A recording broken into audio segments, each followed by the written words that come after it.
TV. Runs here Monday down to Friday, and it's the last one for the weekday. I am Ike Nwokedi. On the show today, of course, we were expecting the commencement of the Nigeria National League and Stanza 2 this weekend, but news are making the round says that the league has been shifted to the first of March. That's coming up next month. So the 1st of March to kick off for the league. I will also tell you about Toriola Shegun, who is set to lead Team Nigeria to ITTF WTTC in Korea. And we'll tell you that Congolese footballer leaves Rwanda's Ryan Sports over war gesture. And Rafael Nadal pulls out of Qatar Open. That's Qatar Open. He's one of the ATPs in preparation for the second Grand Slam of the year, the French Open, and lots more on the sports show, Sports Splash, on ABS TV. Now, let's begin with our first story. Our first story is about the Nigeria Under-20 football team known as the Flying Eagles. The Flying Eagles and the Under-20 girls are known as the Falconets are both set to resume campaign in Abuja, and that's today to commence preparations for the 13th African Games are scheduled for the Ghanaian capital of Accra coming up next month. Head coach Issa Ladamboso has invited a total of 30 players to the Flying Eagles camp, from which a finalist will be drawn to fly Nigeria's flag at the men's football event, with Nigeria aiming to go one step better after winning the silver medals at the last edition of the games in Rabat in Morocco, and that was in 2019. Boso led the Under-20 boys to the quarterfinals of last year's FIFA Under-20 World Cup finals. That was in Argentina. On his part, Falconets head coach Chris Musa Danjuma, who has led his 2022 World Cup quarterfinalists to earn a ticket to this year's FIFA Under-20 Women's World Cup finals in Colombia, has called up 23 players. The invited players for both the men's and women's teams have been advised to report at the Agete Luxury Hotel in Gwarimpa Estate, Abuja, and that's this Friday, the 16th of February 2024. Nigeria will play Uganda, South Sudan, Senegal, Tunisia, in that order in the group stage of the 13th African Games, formerly All African Games, while the Falconets will square up against Morocco, Senegal, and Cameroon also in their own group. So players expected to be in camp for preparation for the All-Africa Games. Right now, I will be looking out for that. I'll be looking out for their Under-20 male team, the Flying Eagles and the Falconets, to see what they'll pull up performance-wise as we anticipate next month's games coming up. And moving away from that, let's talk about the second tier of Nigerian club football. Second tier of Nigerian club football is known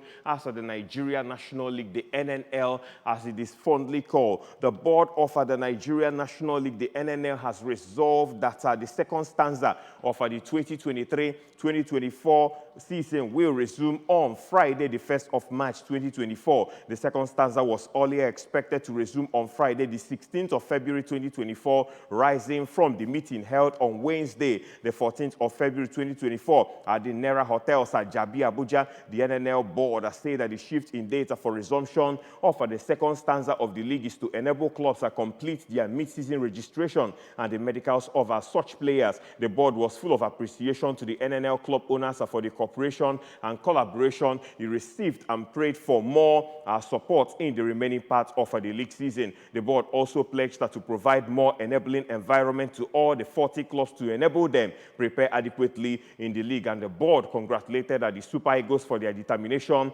and doggedness that saw them finish as runners-up at the just concluded 34th African Cup of Nations held in Cote d'Ivoire. The board praised President Bola Ahmed Tinubu for the national awards vested on the team and the leadership of the Nigeria Football Federation for their visionary leadership and support to the team, and not just the team, but for the Nigeria National League as a whole body. So it is being confirmed right now that the league is expected to start on March 1. So anticipate that the commencement of the NNL, and of course the matches that will continue at the Awka City Stadium. We know Anambra has two clubs playing there, one a state-owned club and another a privately owned club. The state-owned club, Solution FC, playing at the Awka City Stadium, and Idel FC is also playing at the Awka City Stadium. So expect action from March 1 in the Nigeria National League as the second stanza gets set to kick off. Let's move away from football temporarily.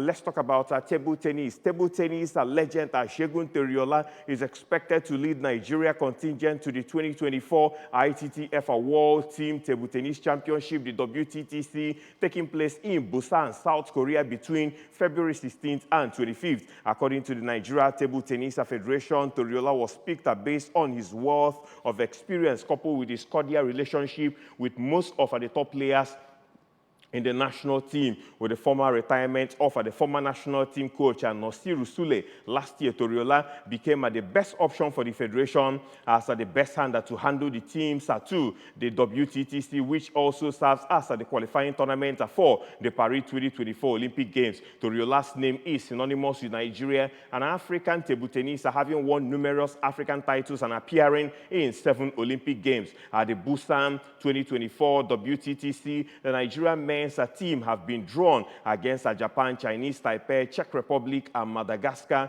in Group 8, as the 8 groups of 5 countries in each group will be aiming to advance to the knockout rounds. Egypt, the African champions, will battle against Portugal, Romania, Iran, and Thailand in Group 8, while Algeria will face France, Australia, Denmark, and Austria. In the women's category, the Nigerian team is grouped with Germany, Slovakia, Poland, and Mexico, while the Egyptian ladies will slug it out against European teams France, Czech Republic, Ukraine, and Croatia in Group 8. Algeria's women face their massive attacks of battling Chinese Taipei, USA, Thailand, and Chile in their group. And the South African women's team is pitted against Japan, Brazil, Luxembourg, and Iran in Group 2 of the women's event. China, the defending WTTC champions, occupy the top-seeded positions in both the men's and women's teams events, as the country's ladies are placed in Group 1 with Hungary, India, Spain, and Uzbekistan. So we'll be watching out for that. Segun Toriola in charge now as a player coach for the upcoming championship, and we wish the contingent all the very best, and we hope they represent the country better, and then get back at the laurels, deserved laurels, or laurels we deserve at the end of the championship. Now, still talking sports on Sports Splash on ABS TV, let's talk about the message from High Chief Donatus Agu Ejidike, fondly known as the Pillar of Sports. Yes, the Pillar of Sports, Chief Donatus Agu Ejidike has joined millions of Nigerians to congratulate and celebrate Nigeria's senior women national basketball team, the Tigress, for winning a ticket to participate in the 2024 Paris Olympic Games coming up later this year. In the congratulatory message signed and made available to the press by the chairman of the National Office of the Pillar of Sports, Prince Ajide Olayoye, Ejidike Ago expressed his appreciation and gratitude to the team for making the country proud at all times. He also praised the board of the Nigeria Basketball Federation, led by Engineer Musa Kida, for its steadfastness and a commitment to the development of the game in Nigeria. And the office of the Nigeria Pillar of Sports, and indeed all Nigerians, are very happy and proud of your continued feats and achievements on the continent and global stages. You have always shown your patriotism, commitment, and passion for this country. The message read. He also concluded by saying, we must also commend Engineer Musa Kida and the board of the NBBF for their selfless contributions to the development of the game in Nigeria. Their commitment and dedication is very inspiring, and that, of course, is what you call true leadership, Ejidike, and stated. It went on to disclose that Nigeria Pillar of Sports is willing and ever ready to participate to partner with the NBBF on the development of the game at the grassroots level in the country. Those were the words of the Nigeria Pillar of Sports, talking about Chief Donatus Ejidike commending the Tigress for pulling off a feat of qualifying for the basketball event for the upcoming Olympic Games to be hosted by the capital city of France, Paris, later in the year. And let's move away from that. Let's tell you that Equatorial Guinea Striker Emiliano Nsui has been suspended indefinitely by the country's football federation. The 34-year-old was allegedly involved in several episodes of serious indiscipline during the 2023 African Cup of Nations in Ivory Coast. Nsui finished as the top scorer at the finals, netting 5 goals in 4 outings as Equatorial Guinea were knocked out in the last 16. Meanwhile, National Thunder midfielder Iban Salvador has also been suspended. And we also tell you that Equatorial Guinean Federation fake filter say that the 28-year-old has been involved in an unpleasant incident in Abidjan, and that was on the 29th of January, the day after the sides 1-0 defeat by Guinea, which saw them exit at the tournament.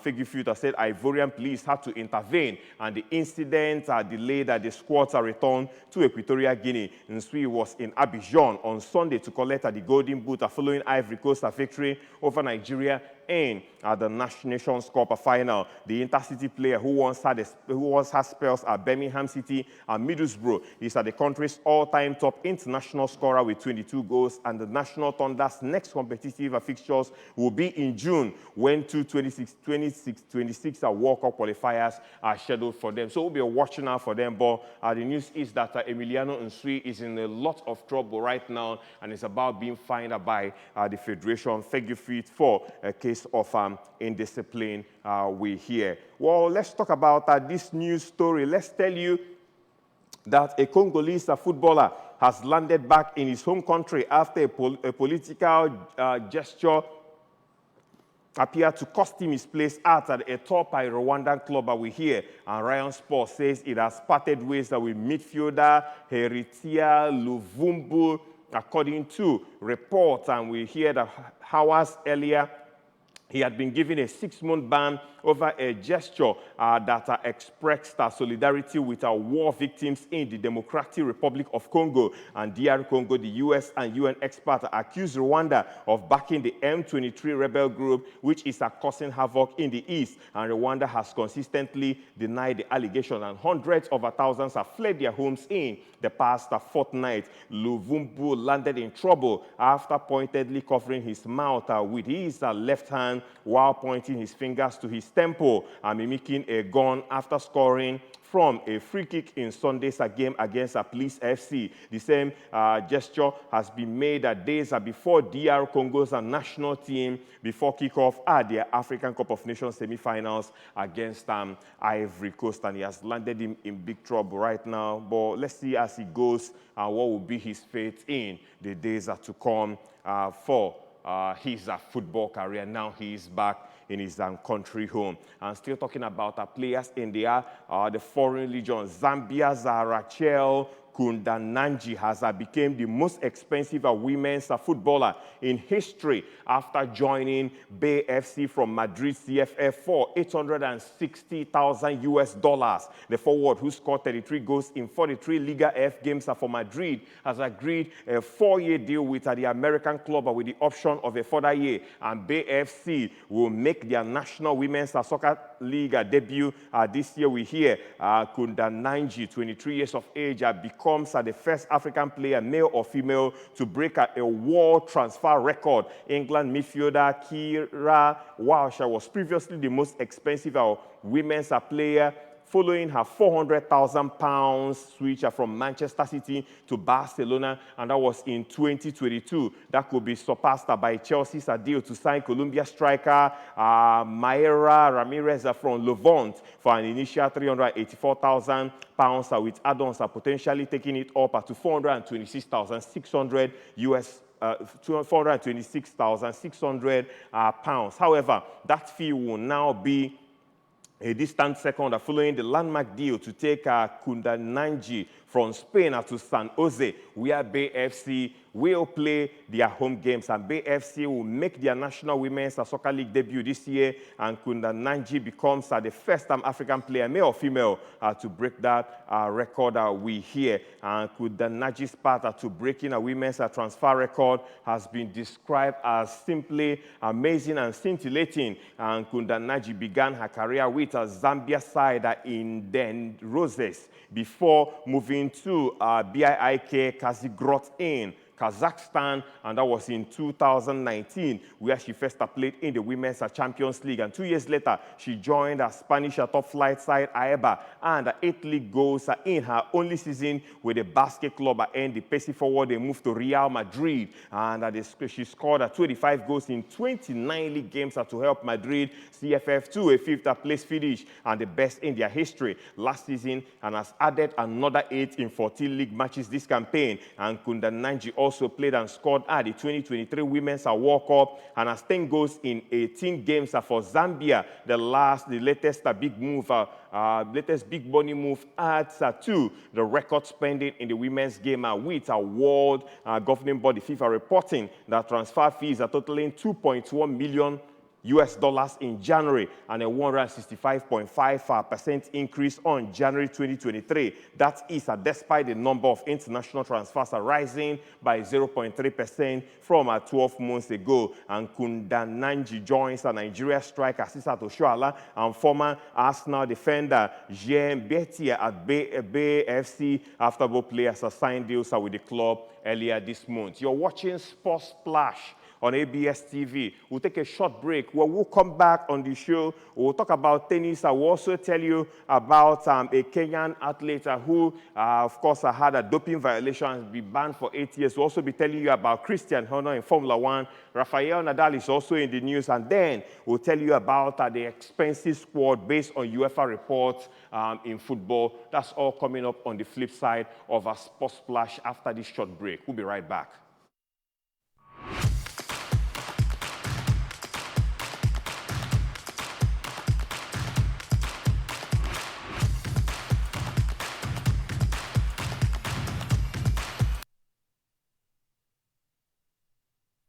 Back to the show, Sports Splash. The Friday edition is on live on TV, and in the first half we told you that the Flying Eagles and the Falconets are already in camp preparing for they are already expected to arrive camp today to prepare for the upcoming 13th African Games, previously called the All African Games, and Issa Ladamboso and Danjuma are getting their lads ready for that one happening next month. We equally told you that the NNL has announced that the league resumption for the second stanza is built for March 1. We also told you that Segun Toriola is expected to lead Team Nigeria to the ITTF WTTC in Korea. And also we told you that Pillar Sports, talking about Chief Agwe Jidike, commended the Tigress for their qualification for the Olympic Games. And we told you about Equatorial Guinea Emiliano Nsue, who's been suspended for indiscipline by the country's football federation. Also, we told you about a Congolese footballer who's expected to go back home after his contract was severed by Rayon Sports for a gesture after scoring a goal. We equally told you that Bay FC have completed the signing of Rachel Kunda Nanji, who's about now one of the costliest female footballers in the world. We told you, and that was about the last one before the break. And now let's move on to other sports news. Let's tell you that Kenya's Sarah Chepchirchir has been handed an 8-year ban after the former Tokyo Marathon winner was found to have violated anti-doping regulations for a second time, we hear. And the Athletics Integrity Unit, AIU, say that the 39-year-old had returned an adverse analytical finding for testosterone in a sample collected at a marathon in Thailand, and that was in the month of November. And Chepchirchir's result will be disqualified from 5th November last year with a ban backdated to the 22nd of December. She was previously banned for 4 years in 2019, backdated to 11th of April 2018 because of abnormalities in her athlete blood passport. And Chepchirchir, who won at the Tokyo Marathon in 2017, had the option to have her latest ban reduced by 1 year by formally admitting to the charge, but failed to do so by the AIU's deadline on the 11th of February. And last month, the AIU banned the Kenyan pair Hosea Kimeli Kisorio and Ayuba Kiptum for 3 years for use of recombinant erythropoietin and testosterone, respectively, erythropoietin EPO. Meanwhile, the World Anti-Doping Agency, WADA, has referred Nigeria's anti-doping agency to the Court of Arbitration for Sports over its alleged non-compliance. The Nigerian body was sanctioned by WADA in November for failing to address critical requirements but disputes WADA's allegations. Under WADA's recommended punishment, Nigeria's flag will not be flown at competitions, and the West African nation will be ineligible to host a major sporting event until reinstatement conditions were met. We hear. Moving away from athletics now, let's talk about Formula One. Red Bull team boss Christian Horner will make his first public appearance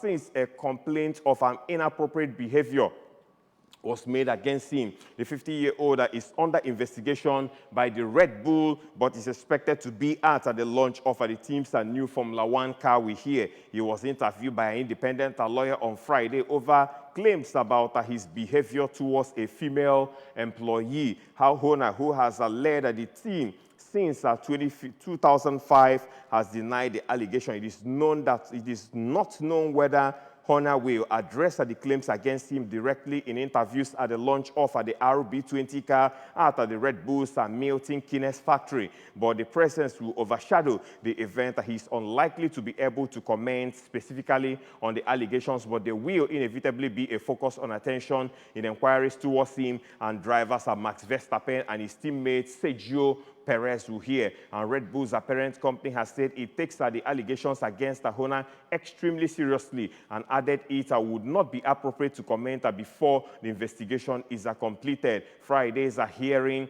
finished without a resolution, and Horner has denied the allegations in a comment to Dutch newspaper The Telegraph. And the investigation into Horner could take weeks, and there are even questions as to whether it will be complete in time for the start of the season. And pre-season testing takes place in Bahrain from the 21st to the 23rd of February, and the first race of the season also in Bahrain is on the 1st to the 3rd of March. And Red Bull's new car has already run behind closed doors in a test at Silverstone, and the RB20 is the follow-up to last year's RB19, with which Verstappen achieved the most dominant season in Formula One history. And we'll be watching out for the new Formula One season expected to start on. That should be March 3rd. Of course, the first test is usually on Friday. That's March 1. The second test should be on March 2 to determine the pole positions, and then the real Formula One, the GP itself, the Grand Prix, will take place on Sunday, and Bahrain will kick off the Formula One season, where we expect to have up to 21 races coming up in the Formula One for 2024 drivers' year. And now in tennis, Rafael Nadal has put his return to competitive tennis on hold after pulling out of the Qatar Open. The Nadal, 37 years of age, made his long-awaited return after almost a year out with injury at January's Brisbane International. However, the Spaniard sustained a hip injury at the tournament, which ruled him out of the Australian Open. And the 22-time Grand Slam winner added on X, formerly known as Twitter, "Unfortunately, I am not ready to compete," he said. Nadal is scheduled to face a compatriot Carlos Alcaraz in an exhibition match in Las Vegas on the 3rd of March before making his ATP comeback at Indian Wells a few days later. And speaking to the media, Nadal said he was unsure of how many tournaments he would be able to compete in this year. In addition to the 3 remaining Grand Slams at the French Open, the Wimbledon, and the US Open, the Olympic Games also takes place this summer in Paris in May. After being forced to miss the French Open for the first time in 19 years, Nadal said 2024 will probably be the final year of his career. That's according to Rafael Nadal. And lastly, on the show, in football, Manchester United's squad last year were the most expensive ever assembled in football. says a UEFA report, and the European Club Finance and Investment Landscape report says United's players at the end of their 2023 financial year cost 1.42 billion euros. That's about 1.21 billion pounds in combined transfer fees. And the 2020 Real Madrid squad that were previously the most costly at 1.13 billion pounds. United squad that included 82 million pounds and Anthony, 82 million pounds Anthony, 80 million pounds Harry Maguire, 73 million pounds Jadon Sancho, and 70 million pounds Casemiro from Real Madrid. And the total does not include 72 million Rasmus Højlund, 55 million pounds Messi Mount, or 47 million pounds Andre Onana, all of whom joined in the 2023 summer transfer window. United finished third in the Premier League last season, their first campaign under manager Erik ten Hag. The reports say three other squads are Manchester City, Chelsea, and Real Madrid that cost more than £1 billion in the transfer window. And Chelsea's figures got up to June 2022, meaning the £850 million they spent from the summer of that year to August 2023 is not counted. And British billionaire Sir Jim Ratcliffe's deal to buy a 25% stake in United was approved by the Football Association, and that was on Wednesday, and the purchase is worth about £1.03 billion, and is Ineos Group will take control of the football operations at Manchester United. And that's about the size of the show this morning, Sports Today on ABS TV. Thank you very much for being part of it from the start to the ending. The show will take a break, adjourn, and return on Monday for another episode. The time for Monday edition will be 9:20 down to 9:55. Until then, have a lovely weekend and keep sporting. Bye-bye now.